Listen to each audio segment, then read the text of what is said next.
Patna police ने अपनी report में दावा किया है कि रीतलाल यादव दानापुर क्षेत्र में एक संगठित आपराधिक सिंडिकेट संचालित करते हैं, जो जमीन कब्जा करता है, रंगदारी मांगता है, धमकी देकर रंगदारी वसूलता है। जांच रिपोर्ट परिवर्तन निदेशालय को सौंप दी गई है और आगे की कार्रवाई की तैयारी है। पुलिस ने उनके और सहयोगियों के खिलाफ भी चार्जशीट दाखिल कर दी है। रिपोर्ट में यह भी उल्लेख है कि अवैध रूप से अर्जित धन का इस्तेमाल कर युवाओं को गिरोह से जोड़ा गया, मतलब उनकी संपत्ति कुर्क जब्त करने की तैयारी भी चल रही है। अब ईडी भी उनके पीछे पड़ेगी। रीतलाल यादव की जमानत याचिका खारिज, जून 2025 से बेऊर जेल में है बंद। नमस्कार, आप देख रहे हैं सिटी पोस्ट लाइव। मैं हूं सृष्टि राज। आरजेडी के बाहुबली नेता और पूर्व विधायक रीतलाल यादव की मुश्किलें कम होने का नाम ही नहीं ले रही। पटना के बेऊर जेल में बंद रीतलाल यादव को फिर कोर्ट ने झटका दे दिया है। पटना हाई कोर्ट ने उनकी नियमित जमानत याचिका खारिज कर दी है। रीतलाल रंगदारी वसूली, अपराध बल के जरिए निजी व सरकारी जमीन पर अवैध कब्जा और संगठित गिरोह संचालन करने के आरोप में 13 जून 2025 से अब जेल में बंद है। अब उनके पूरे इस मुद्दे पर विस्तार से जानकारी देने के लिए हमारे साथ मौजूद हैं chief editor Shrikant Pratyush sir. Sir, Ritlal Yadav का अभी जेल से बाहर निकलना तो मुश्किल लग रहा है। बिल्कुल, पटना हाई कोर्ट में रीतलाल यादव की ओर से जमानत याचिका दायर की गई थी और उनकी ओर से बरी अधिवक्ता राजेंद्र नारायण पैरवी कर रहे थे, जबकि राज्य की ओर से अधिवक्ता अजय मिश्रा विरोध कर रहे थे।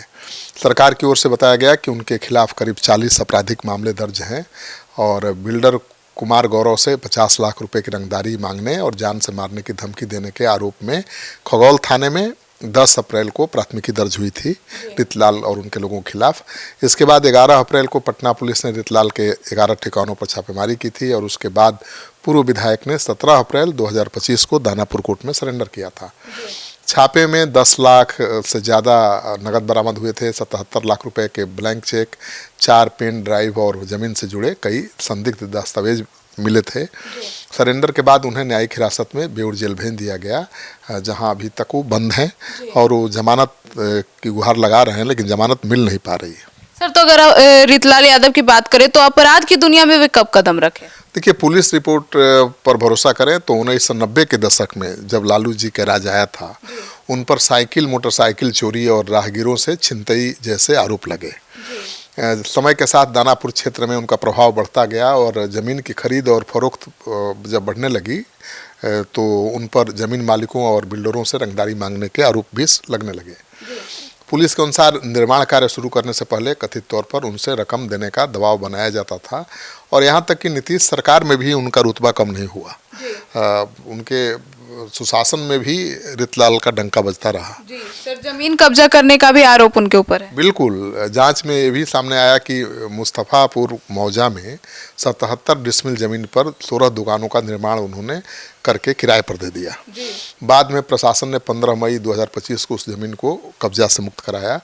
पुलिस का दावा है कि कोथावा मौजा में लगभग 3 एकड़ गैर मजरूआ सरकारी जमीन पर उन्होंने अवैध कब्जा करके चारदीवारी करवा ली और जांच टीम ने अंचल कार्यालय से दस्तावेज जुटाकर कई संपत्तियों की पड़ताल की और पटना पुलिस ने अपनी रिपोर्ट में दावा किया है कि रीतलाल यादव दानापुर क्षेत्र में एक संगठित आपराधिक सिंडिकेट संचालित करते हैं, जो जमीन कब्जा करता है, रंगदारी मांगता है, धमकी देकर रंगदारी वसूलता है।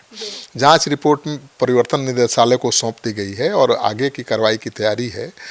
पुलिस ने उनके और सहयोगियों के खिलाफ भी चार्जशीट दाखिल कर दी है। रिपोर्ट में यह भी उल्लेख है कि अवैध रूप से अर्जित धन का इस्तेमाल कर युवाओं को गिरोह से जोड़ा गया, मतलब उनकी संपत्ति कुर्क जब्त करने की तैयारी भी चल रही है। अब ईडी भी उनके पीछे पड़ेगी। तो सुना आपने, तो अब इस पूरे मुद्दे को लेकर और रीतलाल यादव को लेकर आपकी क्या राय है, कमेंट सेक्शन में जरूर बताइएगा। धन्यवाद।